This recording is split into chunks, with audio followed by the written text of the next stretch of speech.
रामकृष्ण हरी. मी हबप advocate Maharudra Maharaj जामखेडकर. सरकारला एक कळकळीची विनंती करतोय आणि तसेच विशेष करून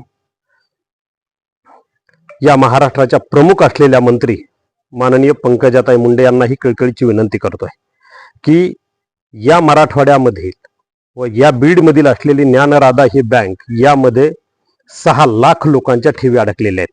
गोरगरीब लोकांचे, वृद्धांचे, शिक्षकांचे, व्यापाऱ्यांचे असे खूप पैसे यामध्ये अडकलेले आहेत आणि हे पैसे 2 वर्ष झालं मिळत नाहीत. त्यामुळं खूप लोकांना संकटाचा सामना करावा लागत आहे.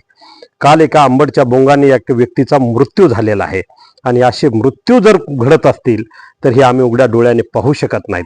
म्हणून माझी कळकळीची विनंती आहे की पंकजाताईंनी देवेंद्र फडणवीस साहेबांना आणि स्वतः अमित शाह साहेबांना बोलून सुरेश कुटेच्या प्रॉपर्टीचे लवकरात लवकर निलाव करावेत आणि निलाव करून गोरगरीब जनतेचा हा पैसा जसे निलाव होतील त्याप्रमाणे लोकांना वाटप करावं आणि लवकरात लवकर करावं. स्वतः फडणवीस साहेबांना मी याच्याविषयी पत्र लिहिलेलं आहे, मोदी साहेबांना पत्र लिहिलेलं आहे, परंतु त्याचं मला कुठलंही उत्तर आलं नाही.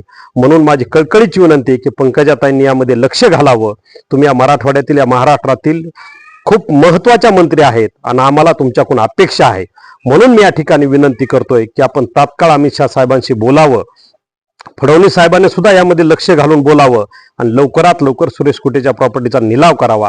जर 1 जानेवारीपर्यंत जर आपण कुठला निर्णय घेतला नाही तर मी मंत्रालयामध्ये येऊन स्वतः आत्मदहन करणार आहे. या गोष्टीची सरकारने दखल घ्यावी. रामकृष्ण हरी.